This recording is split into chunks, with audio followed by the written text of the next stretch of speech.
The Subanen are among the oldest indigenous peoples of Mindanao. Their name comes from Suba, the word for river, pointing to their early settlements along riverbanks across the Zamboanga Peninsula. Today, they are officially recognized as Lumad, a collective term adopted in the 1980s by Mindanao's non-Muslim, non-Christian indigenous groups.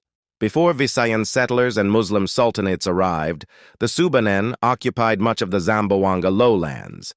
But centuries of pressure, from Moro raids, Spanish redistricting, and later Visayan migration, steadily pushed them into the uplands.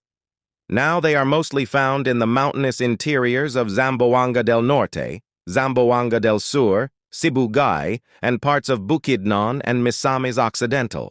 Despite centuries of contact, the Subanen have retained their own language. It belongs to the Greater Central Philippine branch of the Austronesian family, the same subgroup as Tagalog and Visayan language. That makes Subanen and Tagalog linguistic siblings, not descendants of one another. Subanen itself is not a single language, but a cluster of closely related dialects. These include Western, Central, Southern, and Colabugan varieties. While mutual understanding between dialects varies, all retain core Subanen structures distinct from Cebuano or Tagalog. Culturally, the Subanen are deeply spiritual. Their most important ritual is the buklog, a Thanksgiving rite involving music, dance, and a resonant wooden platform that echoes with every stomp. It's a living link to their ancestors and has been declared an endangered intangible cultural heritage by UNESCO. The Balian, or ritual leaders, serve as mediators between the visible and spirit worlds. They chant oral epics, preside over healing rites, and guard the memory of Subanen cosmology. These roles are passed down through apprenticeships, not written texts. Their society is largely egalitarian. Families farm together through swidden or kangen techniques, growing rice, tubers, and bananas. Land is usually managed communally, with decision-making rooted in kinship consensus.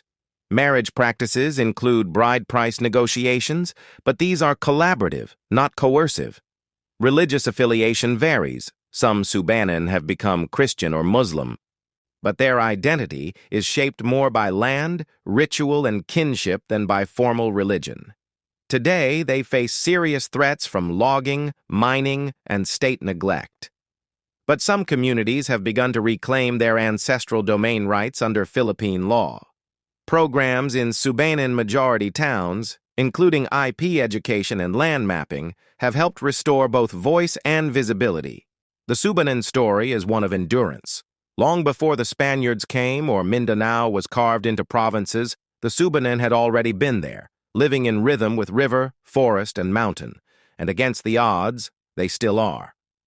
Thank you so much for joining me on this journey to learn about the Subanen people of Mindanao. If you found this story fascinating, please hit that like button and subscribe to our channel for more explorations into the rich cultures of the world. See you in the next video.